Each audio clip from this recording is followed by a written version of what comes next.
시청자 여러분, 즐거운 일요일 보내고 계십니까? 오늘도 저희와 새로운 한 주를 시작하시죠. 2월 9일 뉴스A 라이브 출발합니다. 도널드 트럼프 미국 대통령이 미일 정상회담에서 북한의 완전한 비핵화와 한미일 협력 중시 방침을 재확인했습니다. 캐나다와 가자 지구를 미국 땅으로 만들겠다고 공언한 트럼프의 속내와 우리의 대응 방안까지 전문가와 분석합니다. 추가 지정이 없다면 윤석열 대통령 탄핵 심판 변론 기일은 이번 주로 마무리됩니다. 앞선 5, 6차 변론에서 윤 대통령의 유리한 진술이 나오자 야당은 핵심 증인들을 국민의힘이 매수한 것 아니냐며 날을 세우고 있습니다. 유력 대권주자로 꼽히는 이재명 민주당 대표 흔들기가 안팎으로 진행 중입니다. 국민의힘은 이재명 대표를 겨냥한 전담 조직 신설을 검토하고 있고 민주당 내부에선 친문과 친명 간 충돌이 진행 중입니다. 우리 대표팀이 하얼빈 아시안게임 경기 첫날에서 쇼트트랙과 스피드스케이팅, 스키와 스노우보드까지 금 7개를 따냈습니다. 쇼트트랙 남자 500m 결승전에선 중국으로 귀화한 린 샤오진의 반칙 플레이로 우리가 금메달을 놓친 것 아니냐는 의혹이 제기됐습니다. 네, 오늘 뉴스 라이브는 간밤에 발생한 사고 소식부터 알아보겠습니다. 오늘 새벽 전남 여수 하백도 인근 해상에서 대형 어선이 침몰했습니다. 14명 중 7명을 구조했는데 그중 3명이 숨졌습니다. 현장 상황 어떤지 알아보겠습니다. 조현진 기자, 아직 7명 실종 상태인 건데 추가 구조 소식 없습니까? 네, 침몰 사고가 발생한 지 10시간이 지났지만 실종자 추가 발견 소식은 들리지 않고 있습니다. 해경은 현재 경비함정 23척 등 선박 45척, 항공기 8대를 투입해 사고 해역 5km 반경을 중심으로 실종자 7명을 집중 수색 중입니다. 전남 여수시 하백도 동쪽 약 17km 해상에서 139톤급 대형 트롤 어선이 침몰한 건 오늘 새벽 1시 41분입니다. 그 시각 해당 선박이 레이더에서 사라졌다며 함께 이동하던 같은 선단 어선 측에서 신고한 겁니다. 사고 당시 선박에는 한국인 8명과 외국인 6명, 총 14명이 타고 있었습니다. 구명 뗏목에 타있던 5명과 해상에서 표류하던 2명 등 7명이 구조됐으나 한국인 3명은 끝내 숨졌습니다. 현재 7명이 실종된 상태로 이 중 한국인이 5명, 외국인 2명입니다. 해경은 실종자들이 침몰한 선체 안에 있을 가능성이 크다고 보고 선체를 수색하고 있지만 기상 상황이 나빠 어려움을 겪고 있습니다. 사고 당시에도 기상 악화로 배가 침몰한 것으로 해경은 보고 있습니다. 생존한 외국인 선원도 항해 중 바람과 파도에 선체가 전복됐다고 진술한 것으로 알려졌습니다. 최상무 대통령 권한대행은 최우선적으로 인명을 구조하고 구조대원의 안전에도 만전을 기하라고 지시했습니다. 해경 또한 가용 인력을 총동원해 수색에 최선을 다하고 있다고 전했습니다. 지금까지 전국부에서 전해드렸습니다. 네, 조현진 기자 수고했습니다. 모쪼록 해경과 구조대원들의 안전도 대비하는 상황에서 수색이 신속히 이루어졌으면 좋겠습니다. 이 소식은 추가 구조 소식이 들어오거나 하면 저희가 속보로 알려드리도록 하겠습니다. 그럼 오늘 저희가 준비한 소식 본격적으로 시작하겠습니다.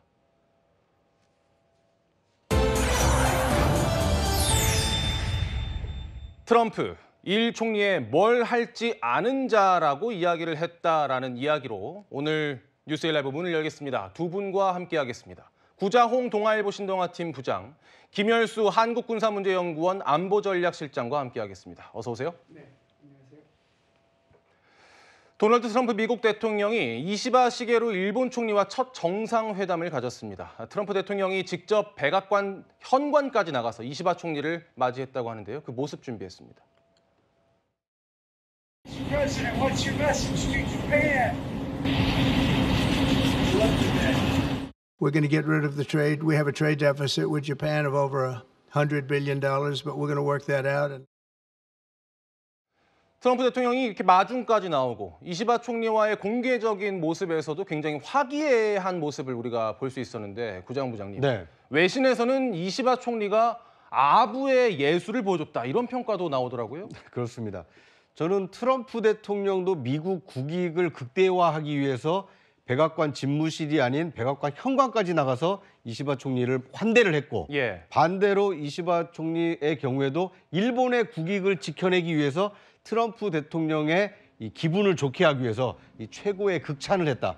그러니까 양 정상이 짧은 시간이지만 서로 자신이 책임을 지고 있는 자국 이익을 어떻게 하면 지킬 것인가, 극대화할 것인가, 그걸 하기 위해서 말과 행동으로 치열한 외교전을 벌였다. 뭐 이렇게 지켜보는 것이 타당하지 않을까 하는 생각이 듭니다. 예, 김 실장님, 외교라는 건 총성 없는 전쟁이라고 표현되기도 하고 그만큼 국익을 위해서라면 뭐 아부를 하든 뭘 하든 할 수 있는 건 다 해야 되겠죠. 이시바 총리가 트럼프 대통령의 개인적인 그 어떤 특성을 잘 이용한 맞춤형 정상회담을 했다라고 생각을 합니다. 그래서 일부 언론에서 아부라고까지 표현을 하지만 저는 그걸 통해 가지고 오히려 일본이 얻을 수 있는 것은 많이 얻었다라고 생각을 하거든요. 예. 그래서 철저하게 이번에 주고받았다라고 생각을 하는데요. 경제적으로 보면 1조 달러 이제 투자하겠다라고 이시바 총리가 얘기를 했고 LNG도 미국 거 수입하겠다라고 얘기를 하면서 방위비는 2027년까지 2% 올리고 US 스틸은 지금까지는 인수한다고 그랬는데 오히려 거기다 투자하겠다라고 얘기를 했단 말이죠. 예. 그러면서 이제 미국으로부터 받아낸 것들이 있는데 바로 미일 동맹은 동아시아에 있어서 코너스톤이다, 핵심적인 축이다라고 얘기를 하는 거고 한미일 안보 협력이 중요하다라고 하는 거고 중국이 동아시아에서 특히 동중국해에서 현상 변경하는 것은 반대한다라고 얘기하는 거고 동중국해에 있는 이제 센카쿠 제도죠. 그러니까 일본의 열도죠. 그 센카쿠 제도에 대해서는 한미 상호 방위 조약의 대상이라고 하는 것을 받아낸 거거든요. 줄 건 주고 받을 건 받았지만 굉장히 철저하게 준비된 정상회담을 이시바 총리가 했다. 저는 그렇게 봅니다. 알겠습니다. 우리가 미일 정상회담에도 주목할 수밖에 없는 이유는 아무래도 우리는 어떻게 대응할 것인가에 관한 문제를 알아봐야 하기 때문이겠죠. 미일 정상회담 이후의 공동성명에는요, 북한의 비핵화를 위해 노력하겠다 이런 내용도 담겼습니다. 목소리 먼저 듣고 이야기 이어나가겠습니다.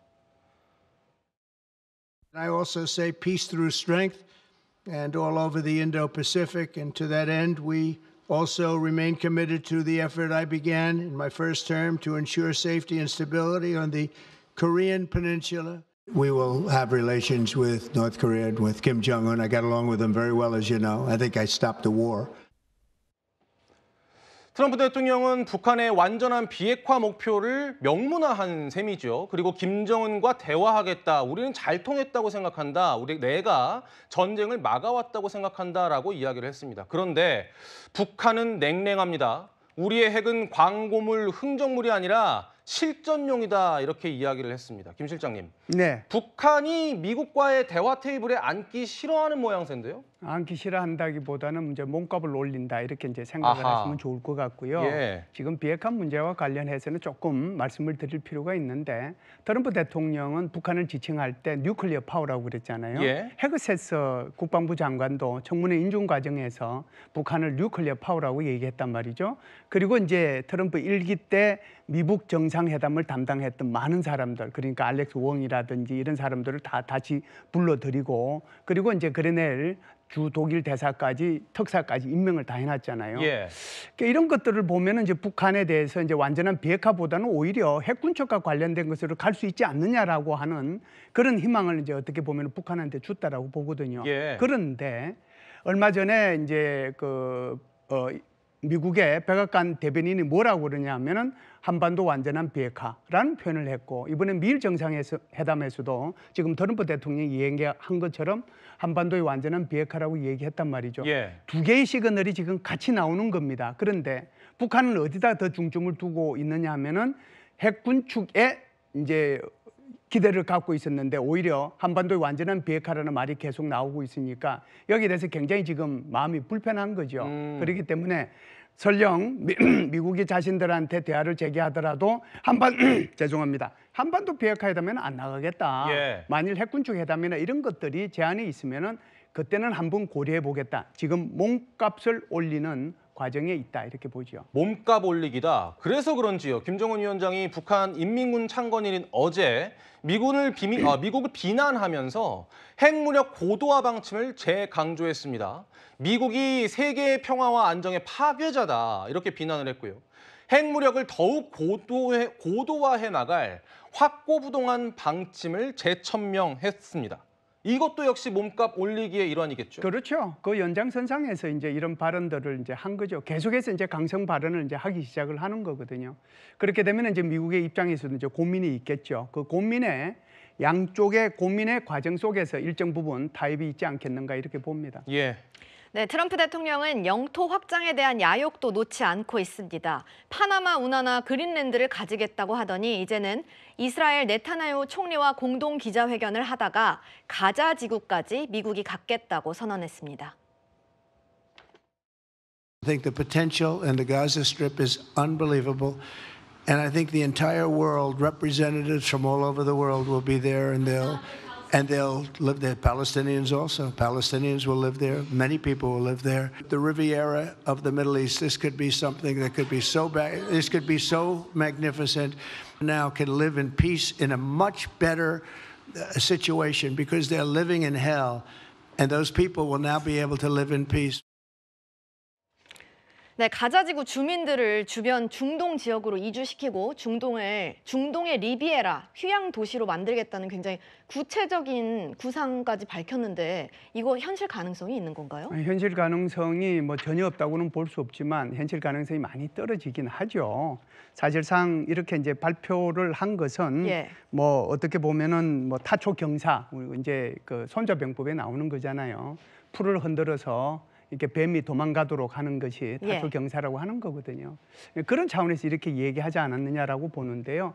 이제 트럼프 대통령 우리가 잘 알다시피 디벨로퍼잖아요. 부동산 개발업자니까 이제 그런 생각들이 머릿속에 있는 거고 이것은 또 자신의 그 사위인 큐슈너가 몇 년 전에 이미 얘기했던 것들이에요. 그걸 이제 이번에 구체적으로 밝힌 얘기인데 사실상 어떻게 보면은 중동 평화라고 하는 것이 지금 많이 이제 정착이 되어 가고 있는 거거든요. 한번 보세요.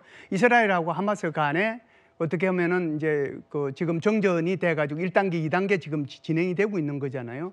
그리고 이스라엘하고 헤즈볼라하고도 휴전협정이 체결이 된 거고.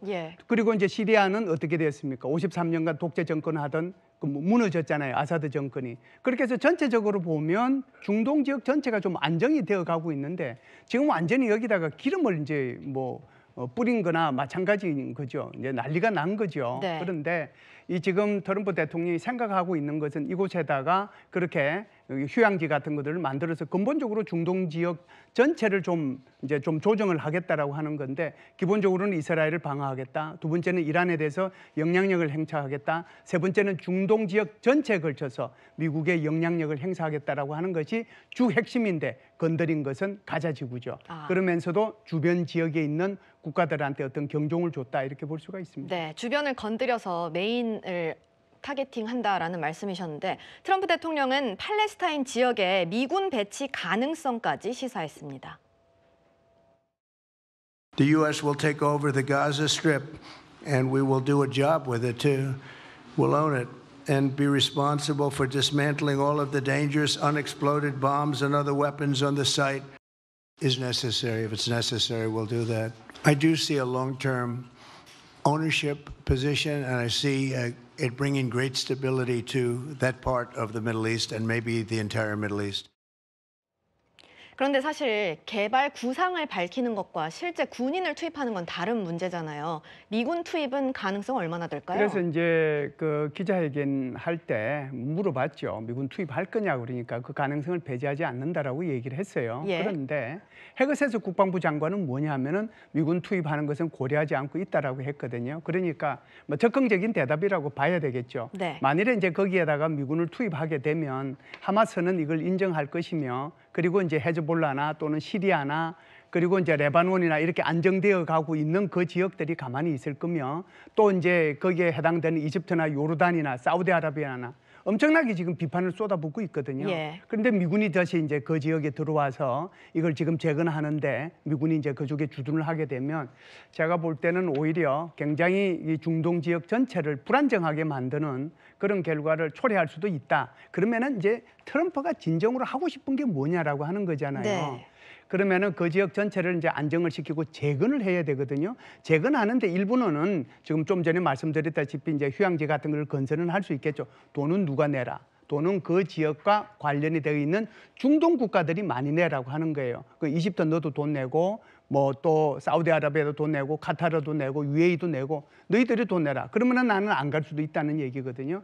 제가 볼 때는 이제 타초 경사라는 의미, 큰 전략적인 생각인데 네. 트럼프 대통령을 우리가 한마디로 표현을 한다면은 예측 불가능성이잖아요. 이것을 전략으로 표현을 하면은 좀 표현이 안 좋습니다. 안 좋은데 매드맨 전략, 그러니까 광인 전략, 미치광이 전략이라고 하잖아요. 예. 근데 이 사람은 멀리 내다보고 그런 전략을 지금 추진하고 있다. 이렇게 보시면 될 것 같습니다. 네, 트럼프 대통령의 가자지구 주민 이주 및 개발 계획에 반발이 이어지고 있습니다. 관련 내용 들어보겠습니다. For those who want to send them to a happy, nice place, let them go back, to their original homes inside Israel. There are التي يرزح تحت وطأتها الشعب الفلسطيني الذي سيظل متمسكا بأرضه ولن يتزحزح عنها.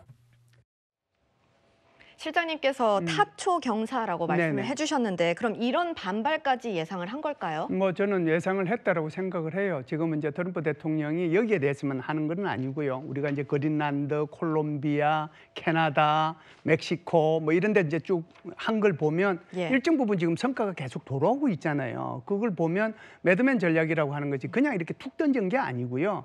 타초 경사를 통해 가지고 이 주변국들로 하여금 거기에 관여할 수 있도록 하는데 이제 목적이 있지 않는가 이렇게 봅니다. 지금은 예. 방송에서 지금 막 나간 것처럼 많은 나라에서 여기에 대해서 반발을 하죠. 반발을 하지만 거기에 미군이 직접 와가지고 거기에 모든 팔레스타인 사실상 가자 지구에 살고 있는 사람이 200만 명이거든요. 예. 200만 명을 다른 데로 보낸다. 예를 들어서 옆에 있는 그 이집트를 보낸다든지 그렇지 않으면 지금 소말리아로 뭐 보낸다든지 그렇게 하면은 그 사람은 갈 거예요. 안 가잖아요. 예. 그러니까 결국은 미군이 와서 그러는 것보다는 오히려 그 주변에 있는 국가들이 여기에 이제 뭐 리조트를 건설하고 또 재건 사업을 하는데 이렇게 좀 같이 참여를 하면 괜찮지 않겠느냐 그런 생각을 기본적으로 미국은 가지고 있는 거죠.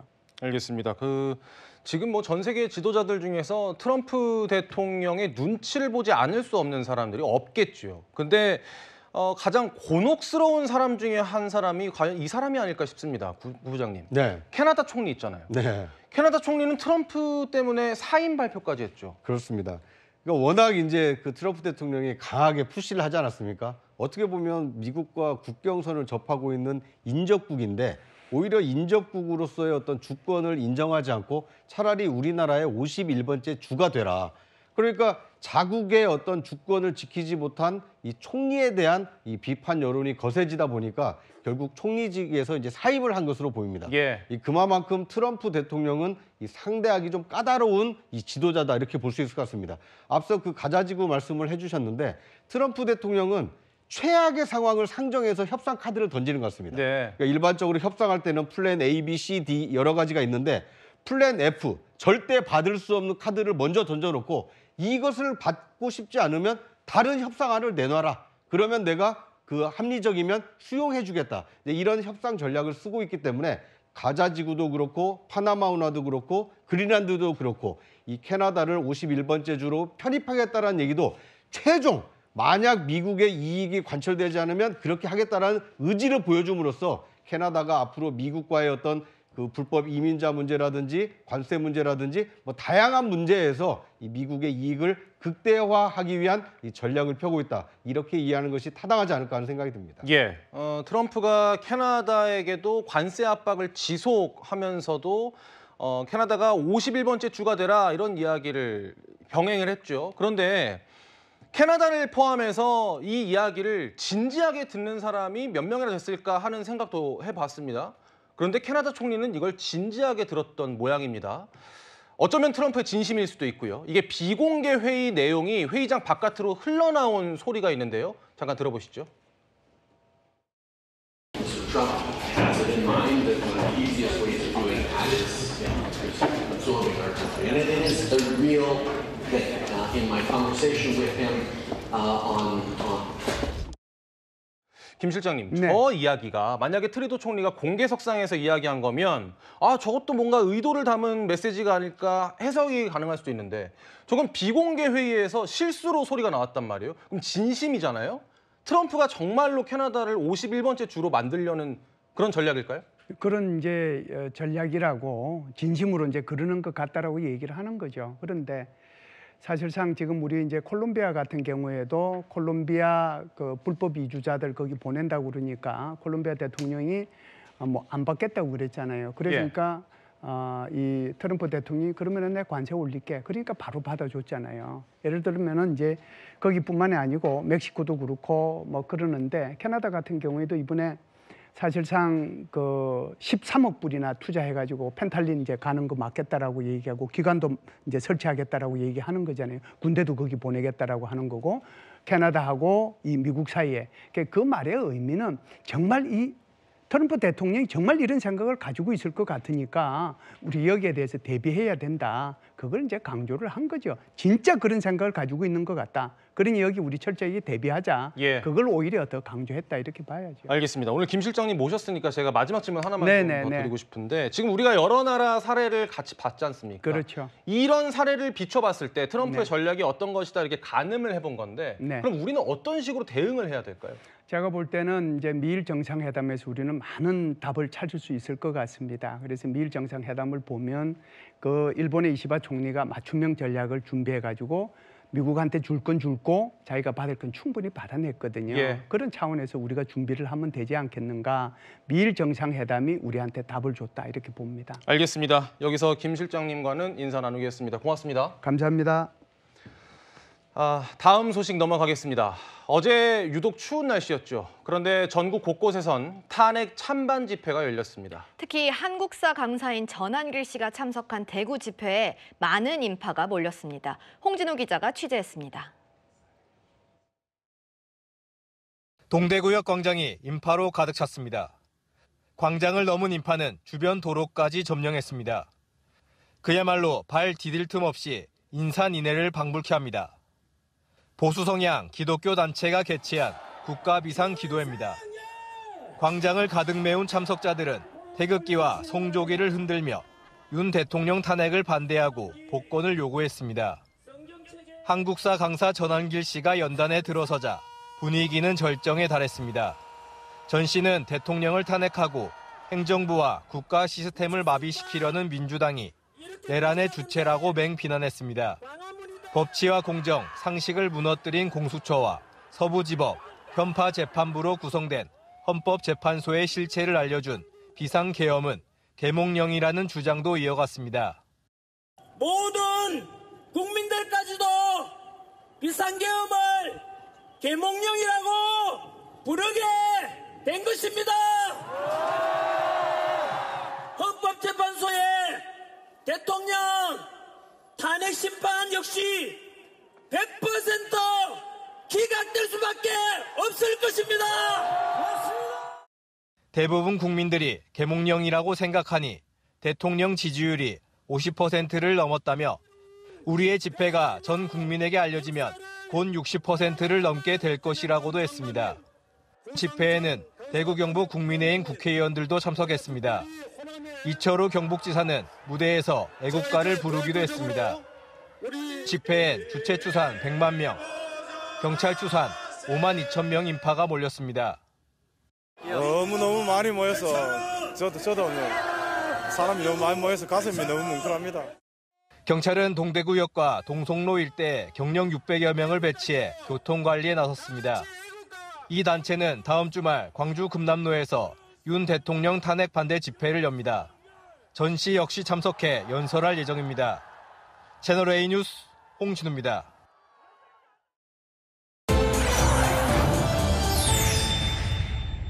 앞서 탄핵 반대 집회에 모인 인원들의 이야기를 들으셨다면 지금부터는 헌법재판소 이야기를 해보겠습니다. 여당과 윤석열 대통령 측은 허인회란 프레임을 씌우고 있다라고 반발하고 있고요. 반대로 민주당에서는 계엄의 본질을 훼손하고 있다 이렇게 반발하고 있습니다. 지금부터는 세 분 추가로 모시겠습니다. 김기흥 국민의힘 대변인, 강성필 더불어민주당 부대변인, 장윤미 전 민주당 법률위원회 부위원장 이렇게 모셨습니다. 어서 오세요. 안녕하세요. 그저께 국민의힘 윤상현 의원과 김민전 의원이 서울구치소에서 윤석열 대통령을 접견했습니다. 일단 윤상현 의원의 목소리를 준비했는데 그 목소리를 듣고 이야기 이어나가겠습니다. 헌법재판소에 나가 보시니까 야 이제서야 좀 알겠다 이런 식으로 너무 곡해가 돼 있구나 그래서 헌법재판소 나간 것을 그래도 잘한 결정이 아닌가 이런 생각을 가지고 계신 듯 했습니다. 어떤 점에서 잘한 결정이죠? 예를 들어서 뭐 여러 가지 홍장원, 뭐 곽종건 여러 진술이 오락가락하지 않습니까? 김 대변인님, 윤상현 의원의 입을 빌려서 윤석열 대통령의 속마음을 좀 들을 수가 있었는데 헌법재판소에 나가길 잘한 것 같다. 그러니까 이게 헌법재판소에서 다소 바뀌고 있는 그 증언들을 보고 한 이야기일까요? 맞습니다. 본인이 직접 목도했고 국민도 같이 봤습니다. 그래서 민주당에서는 대통령의 계엄은 곧 내란이다 이런 프레임을 통해서 어떻게 보면 탄핵을 시켰고 탄핵 절차에 따라서 헌재에서 탄핵 심리를 밟고 있는데요. 무엇보다도 사람들이 대통령에 대해서 처음에 비상계엄을 했을 때 실망했던 게 뭐냐면 아니 뭐 도끼로 문을 부숴서라도 국회의원을 끌어내려라. 그다음에 뭐 정치인 체포 명단이 있더라. 그렇기 때문에 사실상 국회를 무력화시키기 위해서 그렇다면 그거 내란 아닌가 그런 분위기가 있었습니다. 근데 결정적으로 곽정근 전 사령관이 얘기했던 대통령이 직접적으로 국회의원이라고 지시한 게 없고요. 그다음에 도끼도 없습니다. 저도 좀 이런 우스갯소리도 있죠. 금도끼냐 은도끼냐 알고 봤더니 도끼는 없었다는 거 아닙니까? 그리고 또 하나는 뭐 케이블 타이도 뭐 사람을 체포하려고 했는데 알고 보니까 문을 봉쇄하기 위해서 했다. 그리고 또 테이저건이나 공포탄 사용도 본인이 지시했거든요. 그리고 또 뭐냐면 전기라도 차단해라. 이것도 본인이 얘기를 했다고 합니다. 그렇기 때문에 곽정근 전 사령관이 얘기했던 게 대통령이 얘기한 거지 아니면 김용현 전 장관이 했는지 아니면 제3자한테 들어서 본인이 나중에 이게 들은 것인가 그렇게 한 거지 되게 복잡합니다.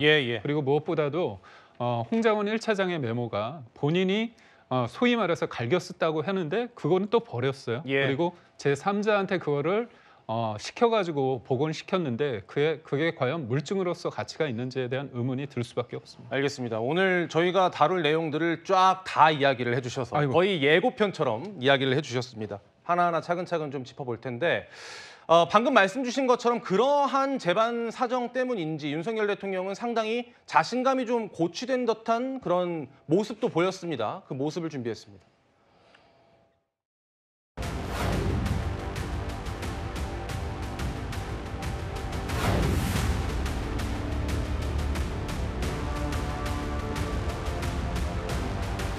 추가적으로 하나 더 질문하겠습니다. 대통령이 이렇게 지시를 했는데 증인은 늘상 얘기하듯이 그게 지시가 부당한 지시여서 나는 받아들이지 않았다 이렇게 얘기했죠.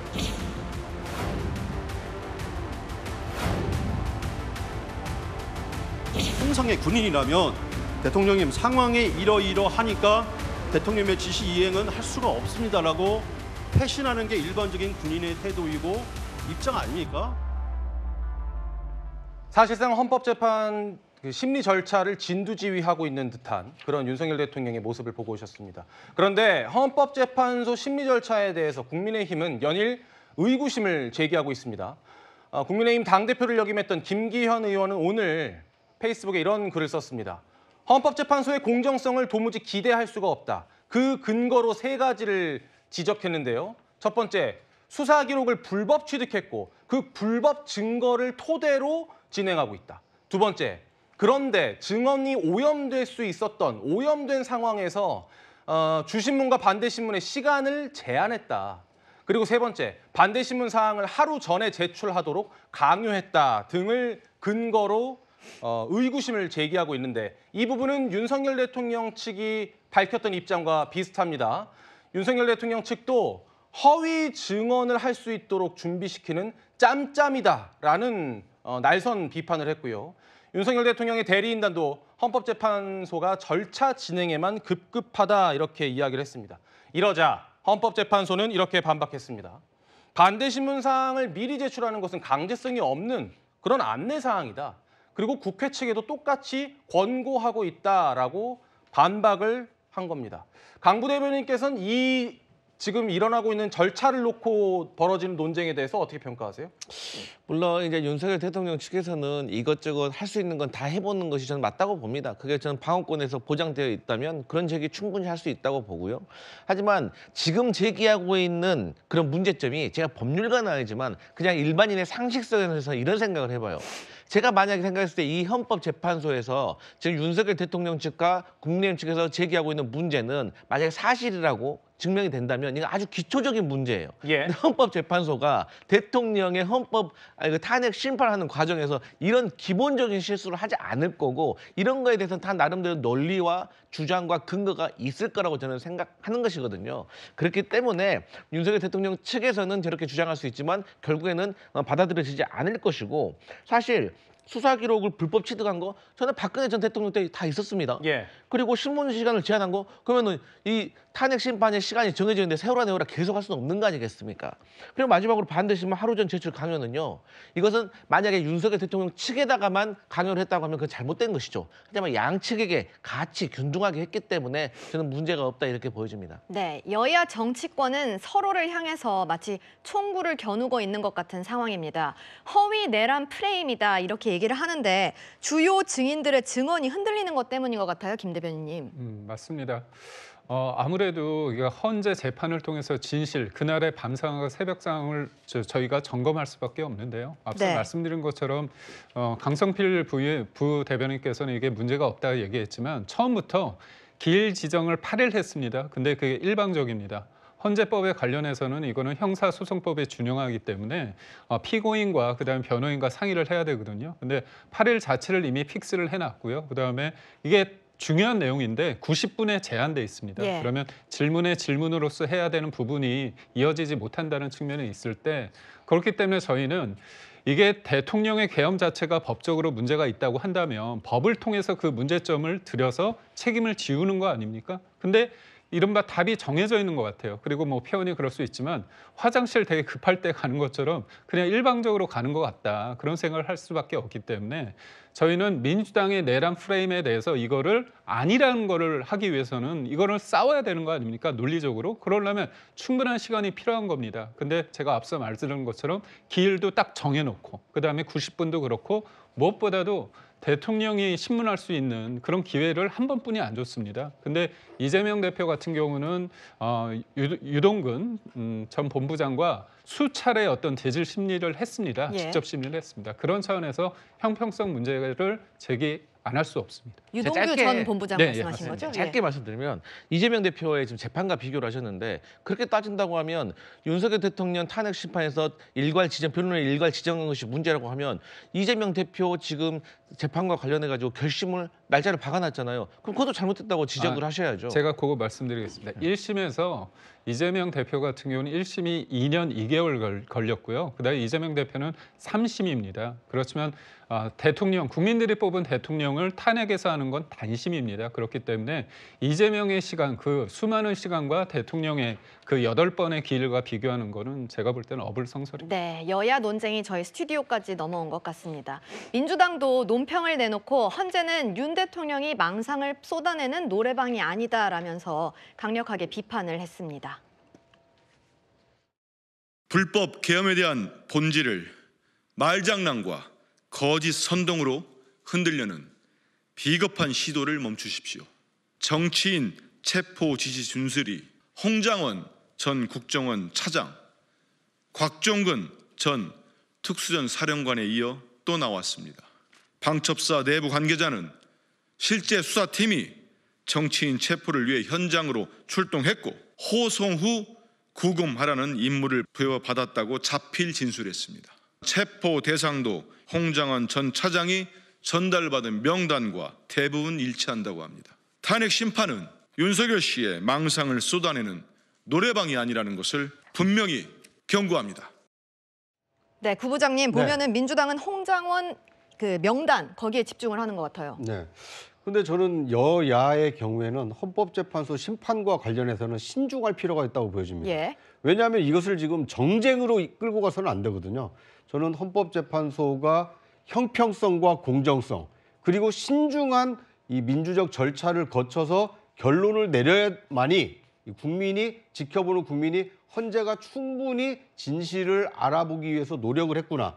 그래서 나온 합리적 결론이겠구나. 이런 그 승복이 가능하기 때문에 그렇습니다. 그런데 지금 헌재에서 변론이 있자마자 여야에서 자신들에게 유리한 얘기를 자꾸 국민들에게 저렇게 프레임을 씌우고 또는 상대를 공격하기 위해서 얘기를 하면 오히려 진실이 오리무중에 빠질 가능성이 큽니다. 오히려 야당의 거센 공격도 자제할 필요가 있고 반대로 여당 측에서도 대통령의 말 한마디에 일희일비할 것이 아니라 헌재의 심판 과정을 차분하게 지켜볼 필요가 있지 않나 하는 생각이 듭니다.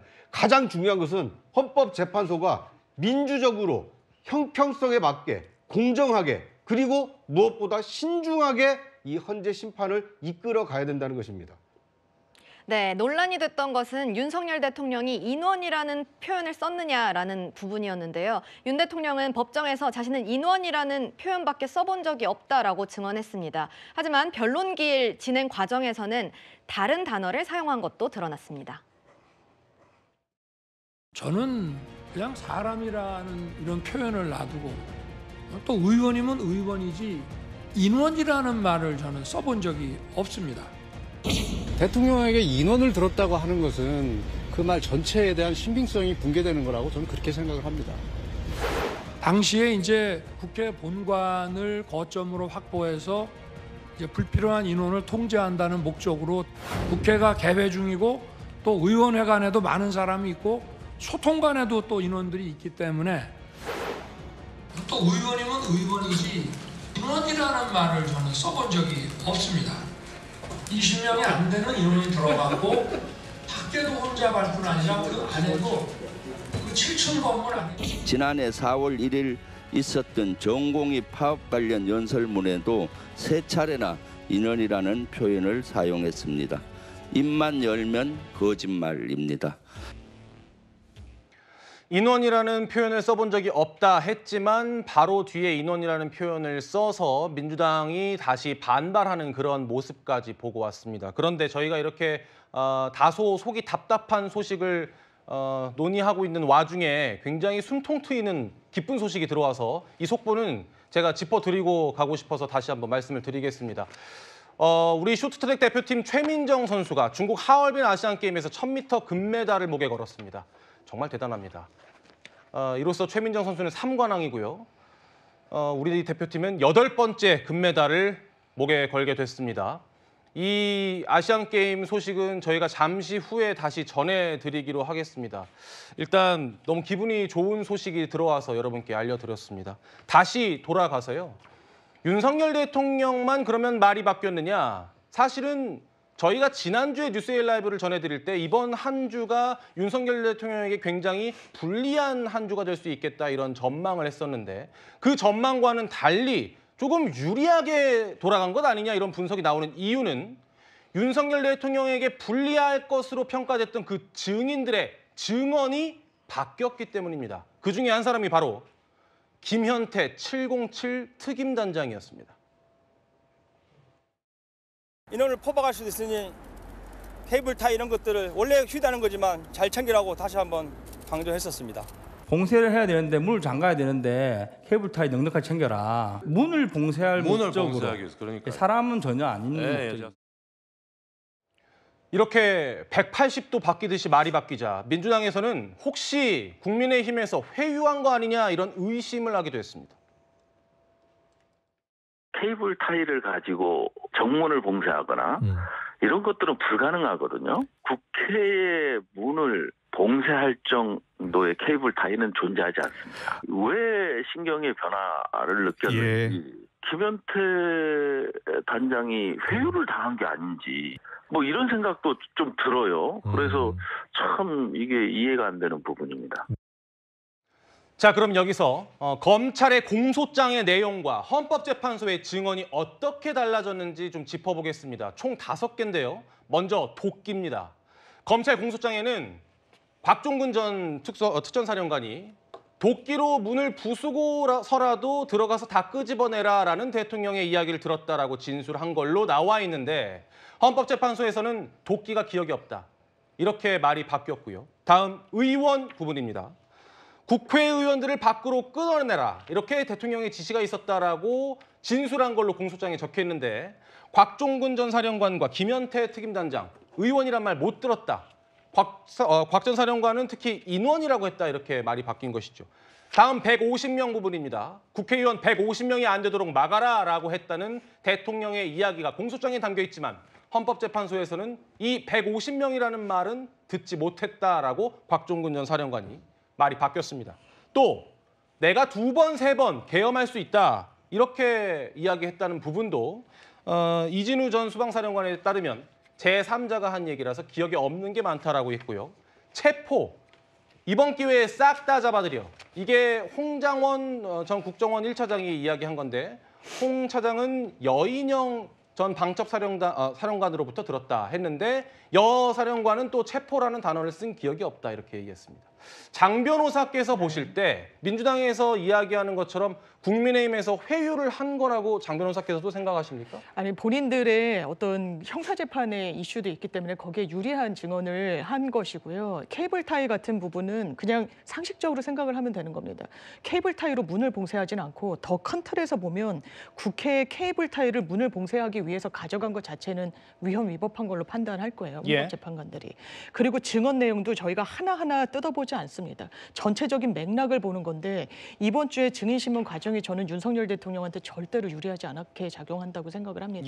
이를테면 이제 비교를 하는 거예요. 홍장원 전 차장의 진술이 다소 바뀌었다. 이렇게 판단받을 수도 있습니다. 근데 본질적인 부분에 대해서는 윤석열 대통령으로부터 이제 체포 관련한 지시를 받았다는 거고 그 당시에 여인영 전 방첩사령관도 체포란 얘기는 안 했지만 국정원에 위치 이런 협조 요청을 한 사실은 본인이 또 인정을 했어요. 그러면 윤석열 대통령의 이 주장과 이 증인들의 증언 내용을 대비하는 과정이 이 헌재 심리 과정인데요.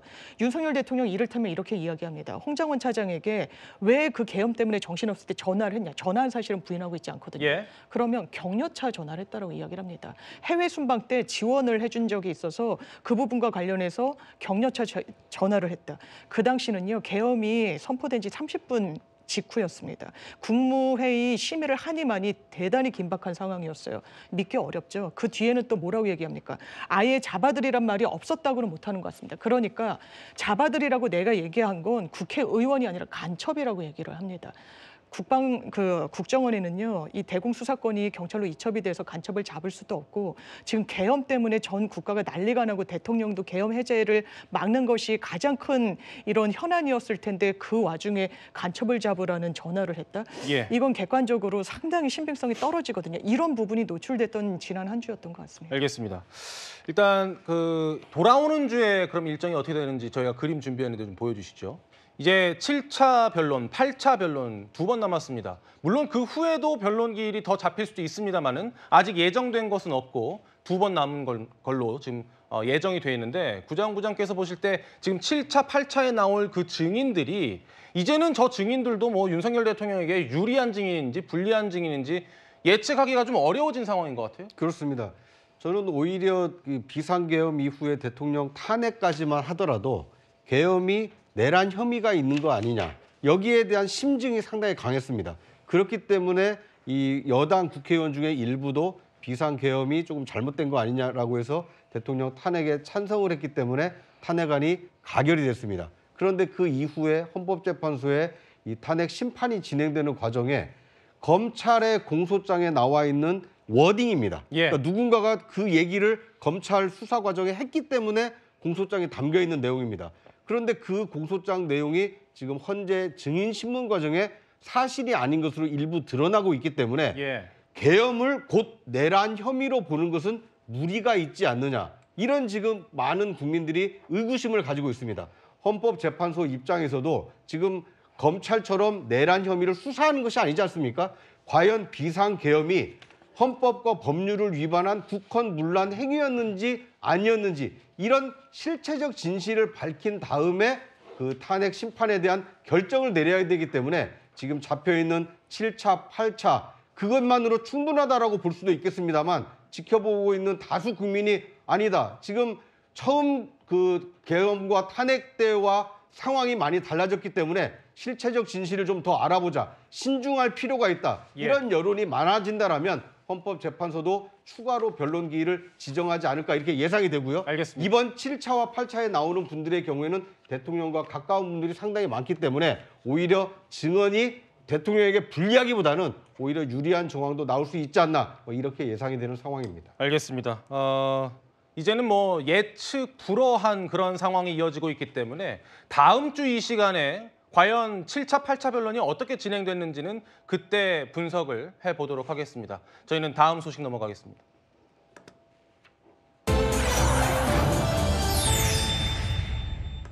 당 안팎서 흔드는 한국의 트럼프라고 물음표가 붙었습니다. 저희가 물음표를 붙인 이유는 이재명 대표가 나를 한국의 트럼프라고 부르더라라는 주장을 했기 때문에 물음표까지 붙여서 보여드렸다는 점 말씀드리고요. 국민의힘에서는요, 이재명 대표를 겨냥해서 특별위원회 신설을 검토하고 있다. 채널A 단독 보도로 알려진 소식입니다. 우선 국민의힘 관련 목소리를 듣고 이야기 이어나가겠습니다. 시중에는 이재명 대표의 우클릭이 헛클릭이고 말만 앞세우는 혀클릭에 불과하다는 말까지 나오고 있습니다. 이재명 대표가 과거에 처벌받거나 현재 재판 중인 범죄는 죄명은 다르지만 모두 본질적으로 거짓말 범죄입니다. 듣고 오신 목소리는 정광재 국민의힘 대변인이지만 저희 스튜디오에는 김기흥 대변인이 계시기 때문에 질문을 드리겠습니다. 그러니까 요지는 이재명 대표가 말 바꾼 것들을 좀 찾아내겠다 이런 거죠? 네, 맞습니다.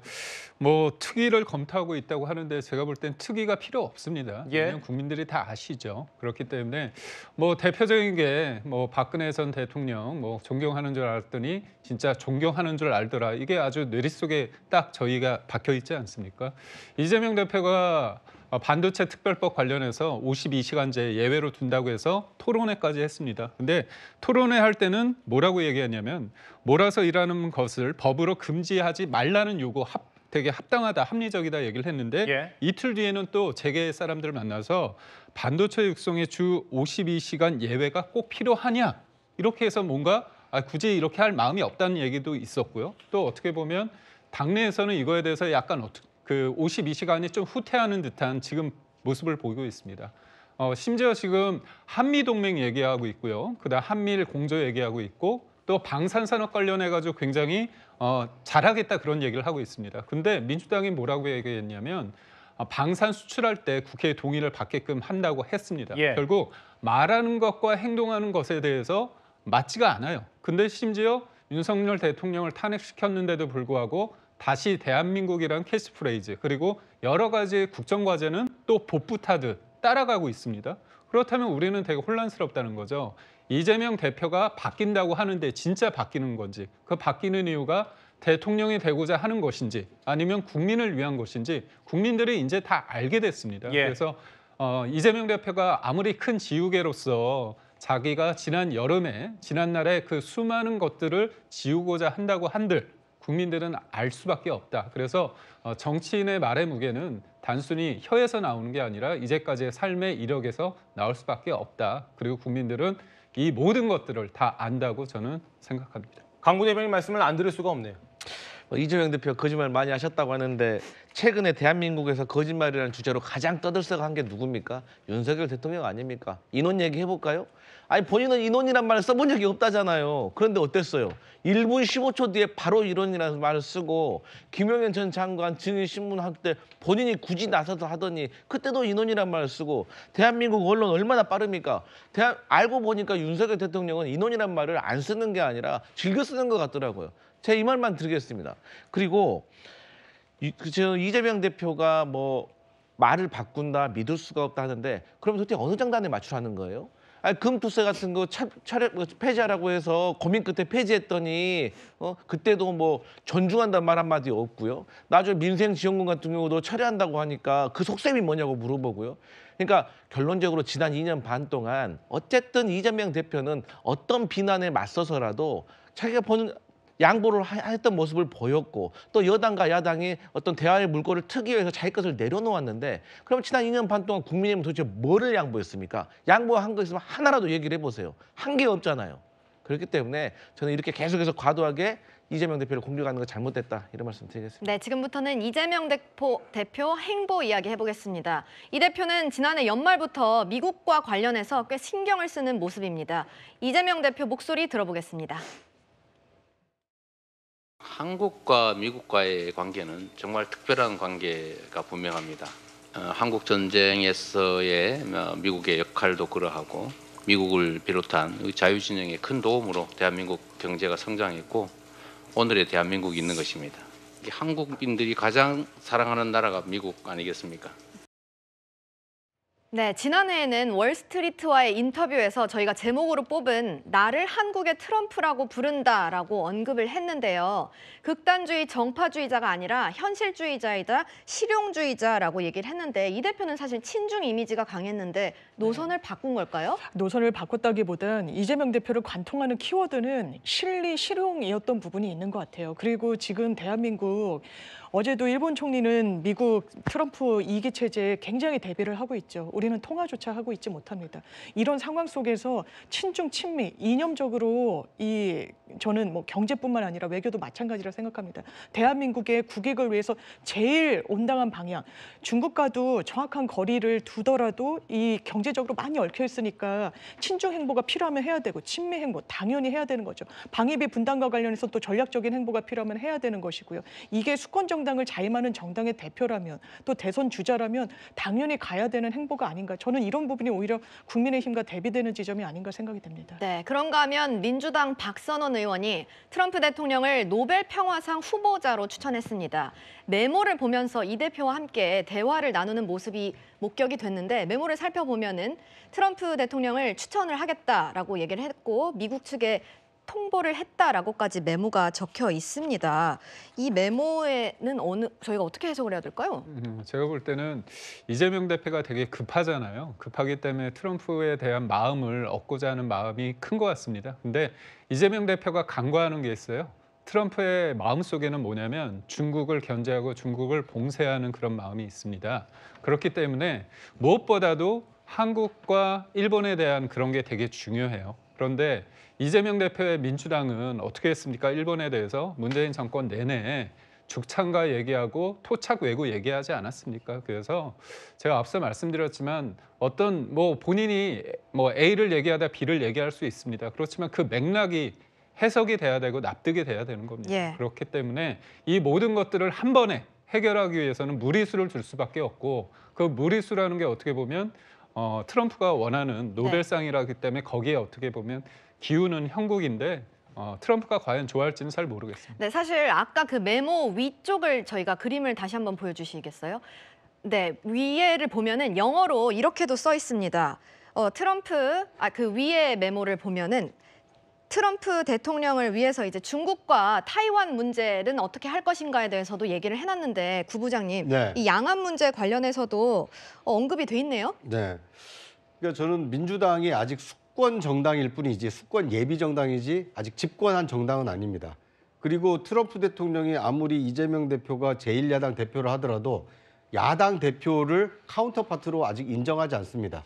그런데 야당이 트럼프 대통령을 노벨상 후보자로 추천한다. 이건 오히려 과공 비례가 될 수가 있습니다.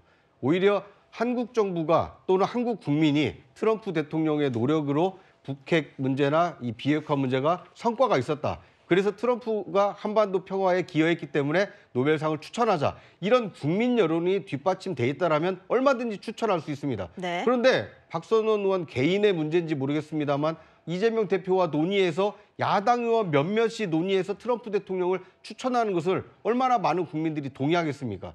더더군다나 지금 한미 동맹이 아직 이 기틀이 새로운 그 리더십이 생기기 전까지는 약간 표류하고 있는 상황이기 때문에 신중하게 접근할 필요가 있습니다. 더더군다나 트럼프 대통령 등장 이후에 미중 패권 전쟁 또는 패권 갈등이 심화될 가능성이 있습니다. 예. 이런 예민한 문제를 아무리 야당 의원이라 하더라도 성급하게 언급하는 것은 좀 신중할 필요가 있지 않나. 저는 오히려 너무 앞서 나갔기 때문에 오히려 그거에 대한 그 역작용 또는 역풍이 우려되는 상황이 아닌가 이런 생각이 듭니다. 강우대님 말씀을 좀 드릴까요? 일단 일본에서 트럼프 대통령한테 과거에 아베는 황금 골프채를 줬습니다. 이번에는 이시바는 황금 투구를 줬습니다. 근데 뭘 받아냈습니까? 트럼프 대통령의 사진첩을 받았습니다. 이게 말이 안 되는 장사죠. 그런데 이재명 대표와 민주당은 어쨌든 간에 트럼프를 노벨상 후보로 추천을 했습니다. 이게 얼마나 돈 안 드는 장사 아닙니까? 그럼 트럼프가 황금 투구 좋아하겠습니까? 노벨상 추천을 좋아하겠습니까? 당연히 노벨상 추천을 좋아하는 것이죠. 그렇기 때문에 이렇게 정치적인 공백 상황에서 이재명 대표가 영리하게 민주당과 함께 행동을 하는 것이고, 두 번째로 포린 폴리시라는 미국 잡지 언론사에서 이재명 대표는 실리로 상징이 되는데 이게 트럼프하고 외교 코드가 맞는다고 평가를 했어요.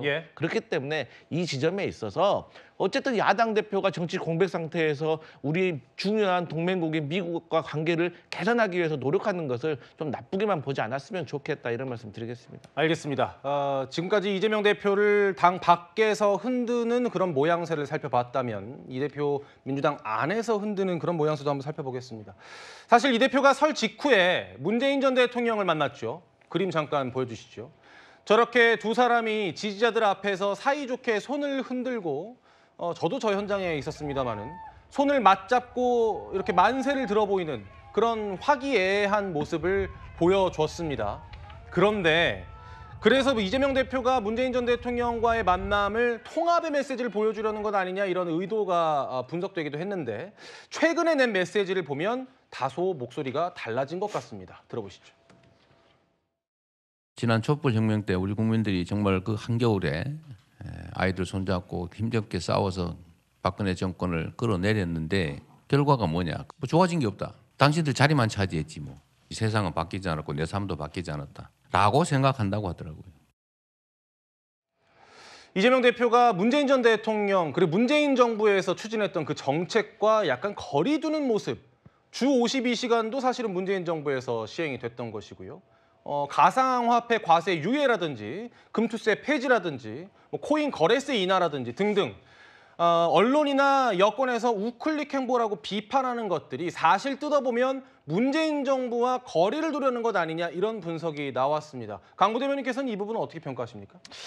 저는 그 전 정부와 거리두기 차원에서 금투세부터 쭉 우리가 뭐 로드맵을 맞춰가지고 한 건 아니라고 생각을 하고, 당시 금투세는 금투세 나름대로의 고민의 지점이 있었던 것이고, 또 가상화폐 같은 경우는 제가 개인적으로만 생각하더라도 이 가상화폐 시장 자체가 아직 체계화돼 있고 아직 주도권 안으로 제대로 들어오지 않았기 때문에 과세를 제대로 할 수 있는가에 대한 의문도 있는 것이거든요. 그렇기 때문에 이재명 대표가 그때 어떤 당의 정강 정책과도 관련이 있지만 국민의 민심을 청취하고 전문가들의 목소리를 들어가지고 고민 끝에 내린 것이지, 그게 뭐 전 정권과 뭐 이렇게 거리를 두게 하려고 하는다, 그것은 아닌 걸로 저는 그렇게 생각하고 있습니다. 알겠습니다. 그런데 주 52시간 문제 같은 경우에는 친문에서 상당히 비판적인 이야기도 많이 나오는 것 같습니다. 특히 뭐 삼김으로 불리죠. 김동연 경기지사라든지 김경수 전 경남지사, 김부겸 전 총리, 게다가 이제 임종석 전 대통령 비서실장까지 비판적인 이야기를 하니까 유시민 전 노무현재단 이사장이 한 명 한 명 찍어서 임 실장에게는 다른 직업 찾아봐라, 김동연 지사에게는 배은망덕하다, 김경수 전 경남지사에게는 지도자 행세를 하지 말라, 김부겸 전 총리에게는 책을 많이 읽어라 라는 식의 이야기를 했습니다. 그러자 고민정 의원이 다시 반박을 했는데요. 유시민 작가는 수박몰이 때 뭘 했느냐. 명비어천가를 반대하면 입을 틀어막고 민주당이 망하는 길은 오래전에 시작됐다. 이렇게 이야기를 했습니다. 저희가 시간이 충분하지 못해서 이건 강 부대변인님께 마지막 이야기를 좀 짧게 듣죠. 제가 짧게 말씀드릴게요. 유시민 장관 옛날부터 유명했던 말이 뭡니까? 저렇게 옳은 소리를 저렇게 예의 없이 한다, 이런 말로 많이 유명했던 분 아닙니까? 그래서 세월이 지나서 조금 더 많이 좀 자중해진 것 같은데, 저는 유시민 장관의 발언 내용에 대해서는 많은 부분 동감을 하는데 조금 발언의 방식이나 형태는 조금 더 바뀌었으면 어떨지 않을까, 이런 생각해 봅니다. 알겠습니다. 저희가 오늘 시간이 조금 부족해서 여기서 이야기를 마무리하고요. 두 분과는, 김 대변인과 강 부대변인과는 인사 나누겠습니다. 고맙습니다. 고맙습니다.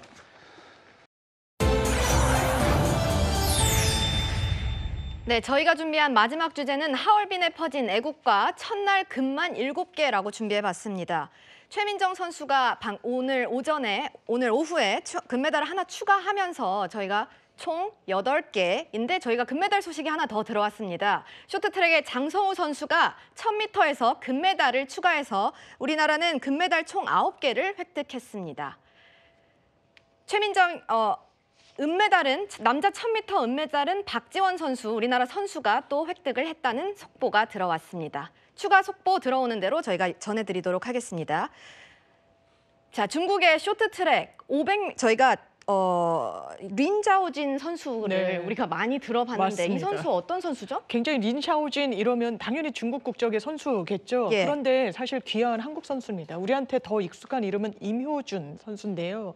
우리 스케이팅의 유망주였고 국가대표 자격으로 여러 메달 이제 획득에도 성공했던 선수인데 이제 한국에서는 이제 동성 성희롱 사건의 이 좀 구설에 오르면서 좀 송사를 겪기도 했고요. 최종적으로 무죄로 나오긴 했지만 이제 국가대표직의 복귀가 늦어지면서 중국의 귀화를 결정했습니다. 린사오진 선수, 이제 한국명 임효준 선수는 이번에 500m 이 빙상 결승전에서 중국 국적으로 첫 메달을 획득했습니다. 네, 정말 기분 좋은 소식이지만 또 이렇게 반칙과 관련된 의혹이 있다는 점까지 저희가 알아봤습니다. 오늘 들어온 소식이 하나 더 있어서 저희가 전해드리려고 합니다. 네 박자, 차표 한 장 등등으로 아주 유명한 국민 가수 송대관 씨의 영결식이 오늘 오전에 열렸습니다. 지금 보시면 운구차가 보였고 영정사진을 든 유가족들이 얼굴이 보이고 있습니다. 많은 동료 가수들이 참석을 했습니다. 강진 씨 모습도 보이고요. 서른도 씨, 태진아 씨 등등 고인을 추모하는 그런 행렬이 이어졌습니다. 오늘 현장 목소리 준비했는데 듣고 오겠습니다. 아시다시피 저희 집사람은 치매가 걸려서 힘들어하고 있는데 대관이 형이 돌아가셨다고 그러니까 아이고 어떡해? 왜? 그 얘기를 하는데